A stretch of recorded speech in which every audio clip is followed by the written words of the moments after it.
Divination is the art of foretelling future events or discovering hidden knowledge, and it was carried out by many people at every level in medieval society. A wide variety of techniques and methods were used, some of which were quite simple, whilst others required a great deal of learning, though such techniques were not always viewed as magical. Meanings and predictions for the future could be based upon observations of the natural world, including unusual events such as comets and eclipses, along with more ordinary natural phenomena such as the crowing of a bird.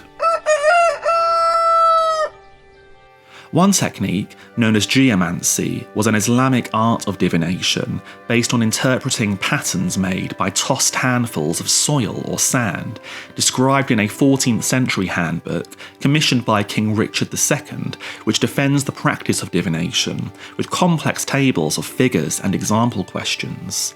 Will the questioner become rich? Will a pregnancy be healthy?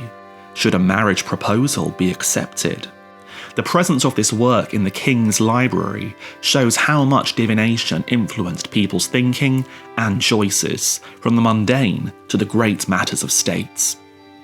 Chiromancy or palmistry involves reading the lines on a person's hand to find out their character and their fates, and detailed instructions began appearing in books from the 12th century, which explained how to interpret both the lines on the hand as well as its mounds, which were linked with the 7 classical planets.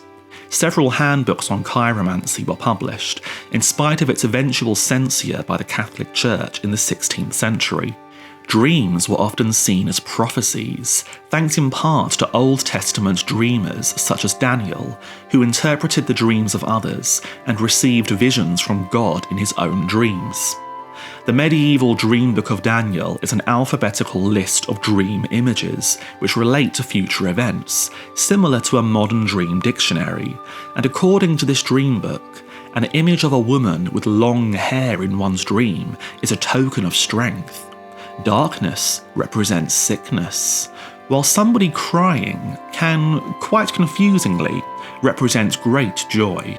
But belief in omens and prophecies was not universal in the medieval world, and many writers criticised meanings and interpretations that other people drew from chance events that they encountered in daily life. Many educated clergy were familiar with denouncements of divination made by classical writers such as St. Augustine, who poked fun at belief in omens based upon mundane daily events, pointing out that it was not an omen if mice nibbled your boots, but if the boots nibbled the mice, well, then you would know something very strange indeed was going on.